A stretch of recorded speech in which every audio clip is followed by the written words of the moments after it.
Hey students, it's Mr. Moldenhauer here, and we're going to be doing our first slide presentation, our first presentation about ancient Greece. Ancient Greece is the new unit that we're going to be going through. We will be referring and starting a new document now. So all of you guys in your notes, you want to start a new document, you can call it Ancient Greece.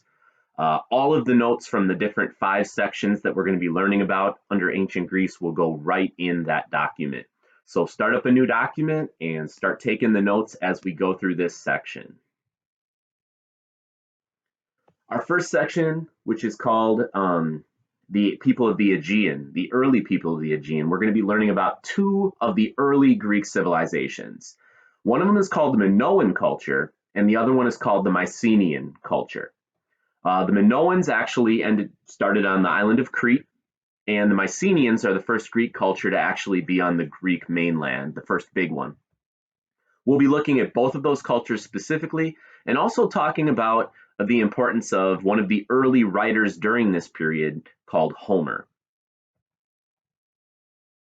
You can see there are some terms and people. I believe there's about 6 of them here. These right here, and these right here. Make sure that these terms are listed in your notes. Again, you can find the presentation to go through it differently or on your own. You can find those presentations under the topic board on campus just like normal. All right, so our focus question right here, don't forget to always write down the focus question because that's what you're going to be looking to answer through this unit today, is how did the Minoans and Mycenaeans shape the early Greek civilizations? These are the first 2 big important civilizations that start all of important Greek culture that's going to follow. So a lot of times when we look at these first 2 cultures, they're going to teach us a lot and set up a lot of basics for what's going to end up happening in Greek culture eventually.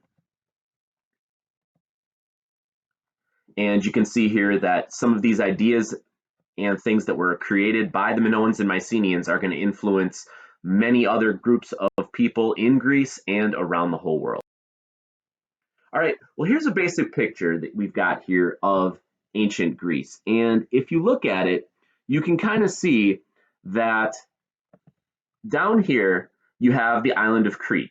And the island of Crete is where the first major civilization called the Minoans starts. Right down here in the island of Crete. The island of Crete very close to Greece, but far enough away where an independent culture called the Minoans gets started. Now, a few things about the Minoan culture.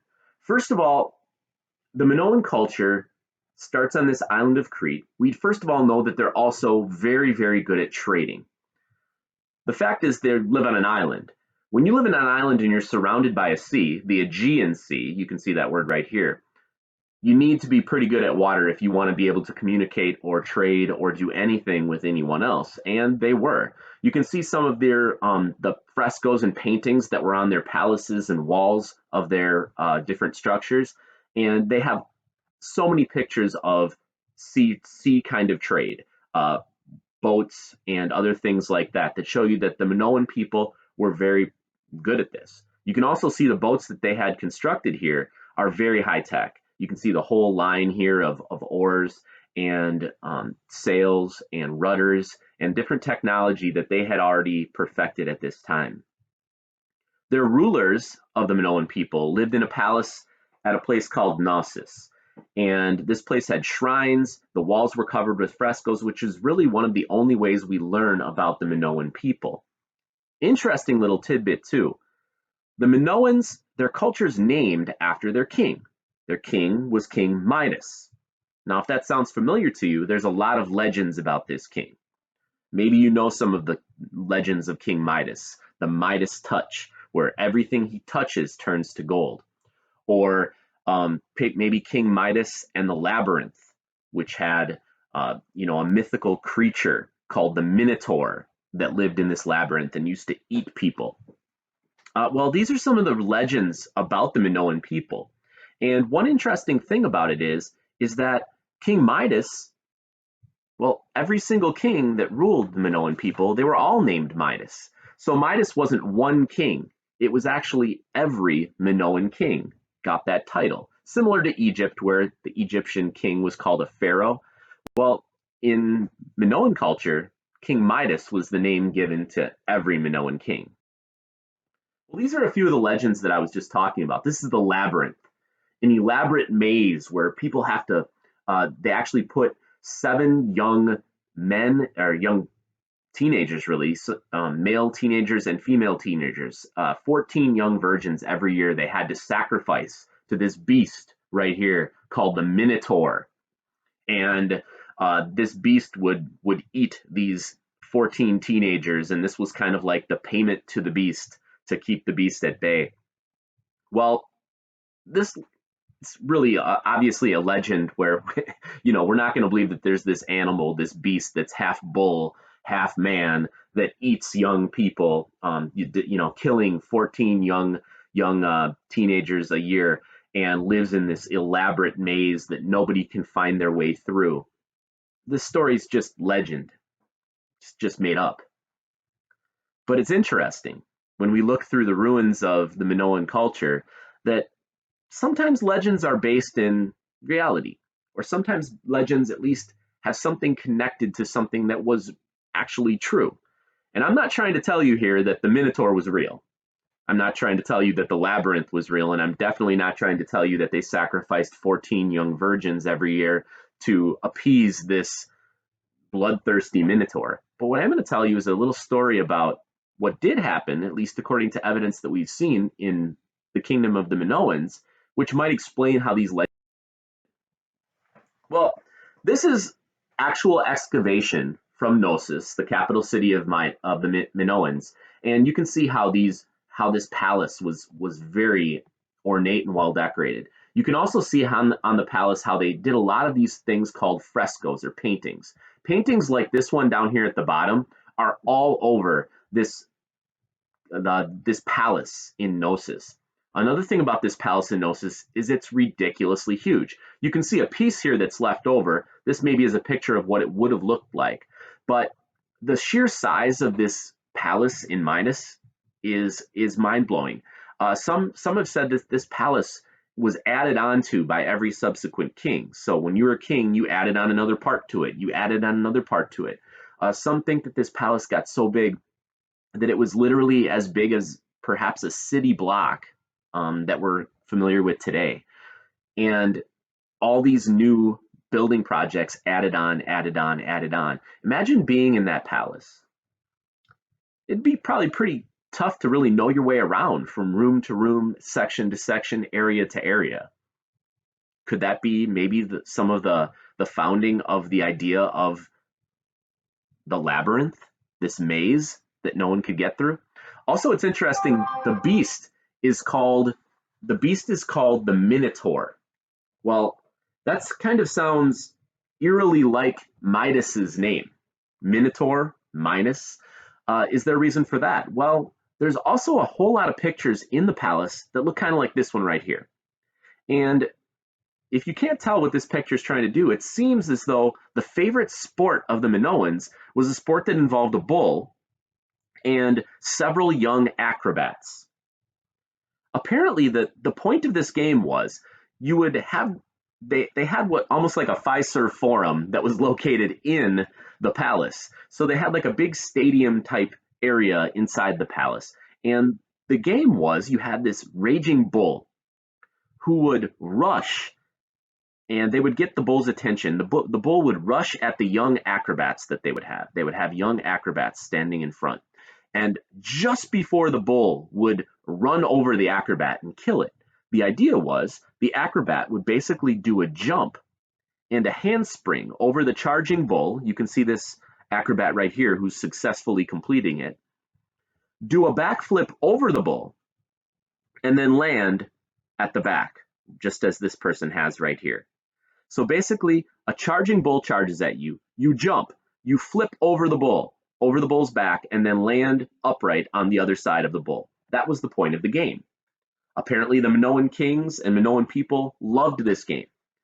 Now, if you're thinking about it, though, is it possible that maybe a lot of young, athletic acrobats could have possibly died playing this game? I think that's possible. Is that a possibility that this is where this legend of the Minotaur starts? Maybe it's the basis for this. That's also a possibility. All right, well, by about 1400 BC, the Minoan civilization vanished. And archaeologists and historians aren't really sure why this has happened. However, the most evidence kind of speaks towards natural disasters. A volcano, perhaps, maybe an earthquake and a huge tidal wave, and then perhaps invaders as well. Maybe the best guess for how this happened would be a combination of the two or the three. Basically, a huge natural disaster that weakened the Minoan people, weakened their civilization, maybe even destroyed a big portion of their city and their army. And then while they were weak, a civilization they had been trading with in Greece, called the Myceneans, saw this as their opportunity to get dominance in the area and took over the area of Crete. That's a possibility of the way that the Minoan civilization vanished or went on a tremendous decline. Well, speaking of the Mycenaeans, let's get into the next major ancient Aegean civilization.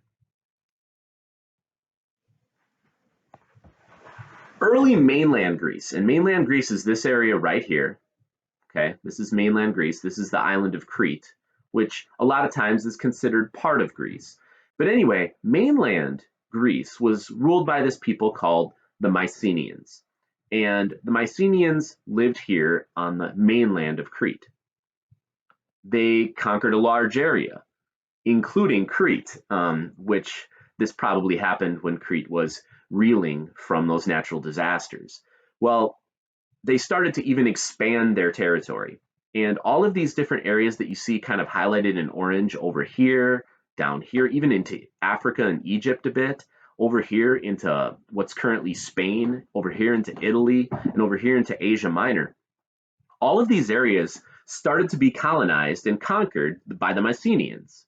The Mycenaeans also were very, very well versed at sailing in ships and fighting. And these are the ancestors of the Greeks. These are the people, the Mycenaeans, that the Greeks especially look at as being their ancestors. The Mycenaeans really dominated the Aegean from 1400 BC, when the Minoans fell, to about 1200 BC. So it's not a long domination, but it is 200 years. They were sea traders, as we've kind of talked about, that it wasn't one emperor who ruled all of Greece. There were actually many different separate city-states. And these city-states would sometimes fight against each other, with one king from a particular city-state defeating maybe another king. And sometimes they would work together as well, with maybe brothers or relatives being kings of different city-states and working together. Well, one of the most famous things that happened at this time, you can see Mycenae right up here. It's hard to read, but there's other city-states all around. And so this area of Greece had all of these different city-states. Well, one of the most legendary things that happened during this Mycenaean time is a war that took place with the Greeks against the kingdom of Troy, which is located over here. Now, many of you, most of you, probably have a lot of familiarity with this story because we, read the Odyssey, which is the story of Odysseus, who was one of the kings of Troy, who got together with the other Greeks to sail across the Aegean Sea to Troy and try to conquer this huge walled city. Well, the reason we know about this story is because of famous by a man named Homer. But reality is, most people thought this was just about a bunch of storytelling. It wasn't true. That was until about 1870. So for many, many hundreds, even thousands of years, most people thought that this story of the Trojan War wasn't actually true.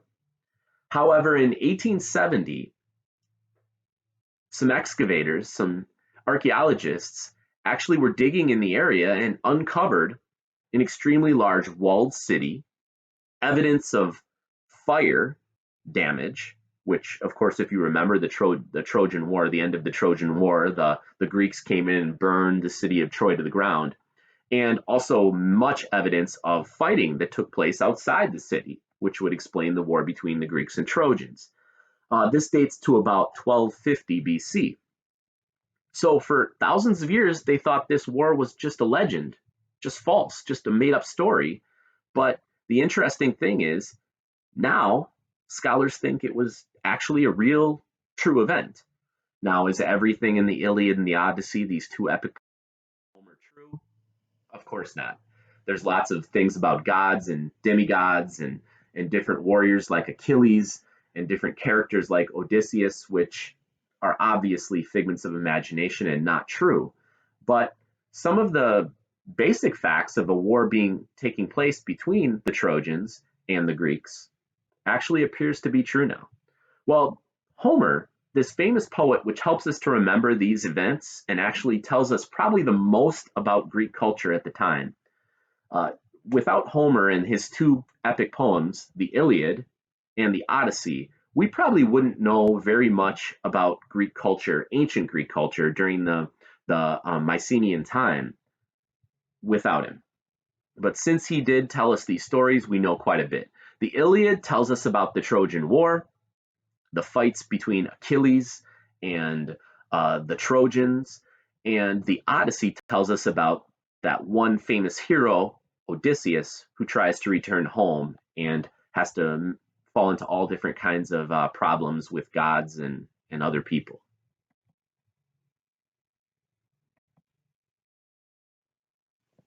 A couple things that we learn about Greek culture by reading Homer's poems are some of the things that Greeks really valued in their culture.